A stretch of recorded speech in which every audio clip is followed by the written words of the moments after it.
네, 오늘 같이 살펴볼 개념은 그 욕구 단계 이론. 그러니까 욕구가 어떤 단계가 있다. 그 에이브라함 매슬로우의 욕구 단계 이론 학교 때 우리 배운 기억이 나시죠? 인간의 욕구에는 치열한 경쟁 속에서 살아남으려는 생존 욕구부터 시작해서 더 높은 단계인 그 자아실현 욕구에까지 상당히 그 스펙트럼이 다양합니다. 근데 이런 인간의 욕구라는 게 얼마나 다양하고 또 이런 욕구 사이에는 어떤 순차적인 단계가 있는 걸까? 이런 본질적인 질문에 대해서 이 에이브라함 매슬로우라는 학자는 1943년 인간 욕구에 관한 학설을 제안했습니다. 이것이 바로 그 매슬로우의 인간 욕구 5단계 이론, 그 매슬로우's Hierarchy of Needs 뭐 이런 용어인데요. 이 이론은 이렇게 설명합니다. 사람은 말이지 누구나 5가지 욕구를 가지고 있다. 그런데 이 5가지 욕구에는 우선순위가 정해져 있다. 이렇게 구분된다.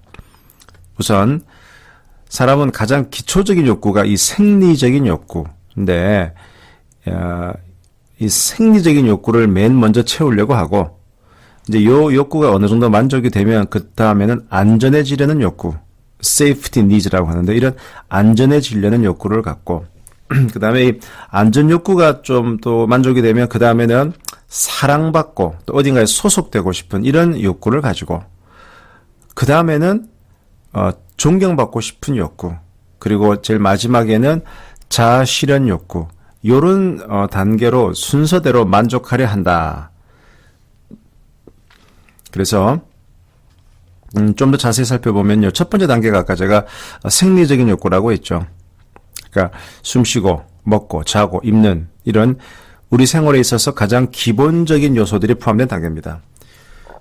사람이 하루 3끼 밥을 먹는 거, 또 때마다 화장실에 가는 거, 그리고 그 종족 번식 본능, 바로 이것이 이 카테고리에 포함됩니다.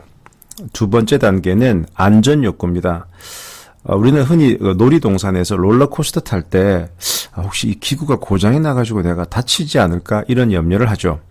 이런 신체적, 감정적, 경제적 위험으로부터 보호받고 싶은 욕구, 이것이 두 번째 욕구고요. 세 번째 단계는 소속과 애정의 욕구라고 봤습니다.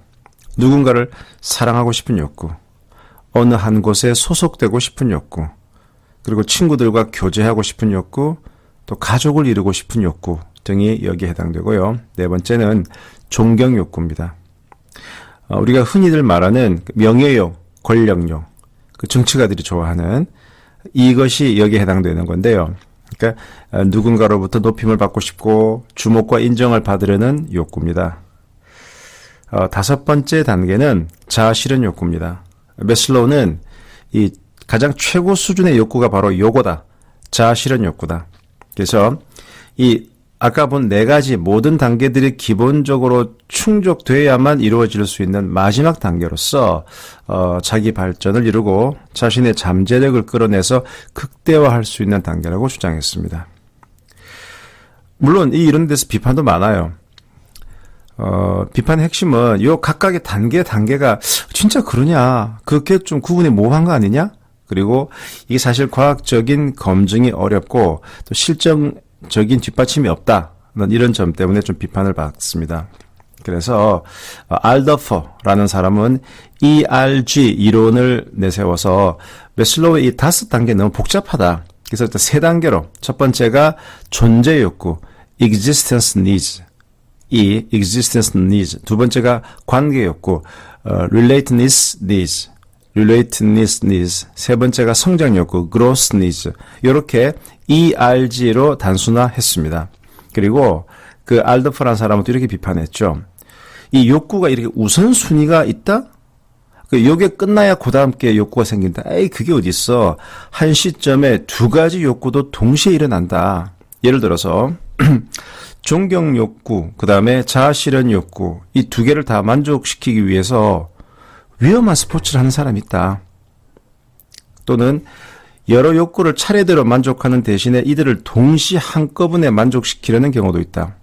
예를 들어서 승용차를 구입하는 경우에는 이게 신체적으로 좀 편해지자라고 하는 생리적인 욕구에서부터 그 자체가 또 자아실현 욕구도 되는 거 아니냐. 거의 모든 욕구가 다 관련돼 있을 가능성이 높다. 그래서 이런 매슬로우의 이론을 비판 없이 무조건 받아들이는 건 사실 문제가 있어요. 하지만 적어도 이런 그 어떤 생각, 욕구에 대한 이런 생각을 해볼 수 있는 틀을 제공했다는 점에서는 아직도 높이 평가가 되고 있습니다. 이 매슬로우 박사는 자기가 죽기 전에 자기가 내세웠던 이 5단계 욕구 피라미드, 이렇게 밑에부터 차근차근 올라가는 이 피라미드가 좀 한계가 있다. 그걸 자기가 좀 인정을 했어요. 그리고 이 피라미드가 오히려 좀 뒤집어져야 옳다. 이렇게 말했다고도 합니다. 즉, 제일 꼭대기에 있는 제일 마지막에 제일 마지막에 요구된다는 자아실현 욕구가 오히려 제일 처음 인간의 가장 원초적인 욕구가 아닌가 이렇게도 인정했다는 거죠. 그러니까 자기의 피라미드가 이제는 뒤집혀져야만 맞는 것 같다라는 얘기도 했다는 겁니다. 우리 삶에 있어서도 이런 매슬로우의 인간욕구 5단계 이론은 많은 시사점을 줍니다. 인간은 과연 무엇을 위해 사는가에 대한 답을 주고 또 인생을 어떻게 살아갈 것인가를 자문하게 만들죠. 그래서 이 이론은 여러 가지 한계점이 있음에도 불구하고 심리학, 마케팅, 조직론 등 많은 분야에서 널리 활용되고 있습니다. 에이브럼 매슬로우가 남긴 여러 가지 말 중에 제가 참 좋아하는 말이 또 재미있는 말 이런 게 있습니다. 망치를 가진 사람은 모든 게 다 못으로 보인다. 어떤 의미인지 좀 감이 오십니까?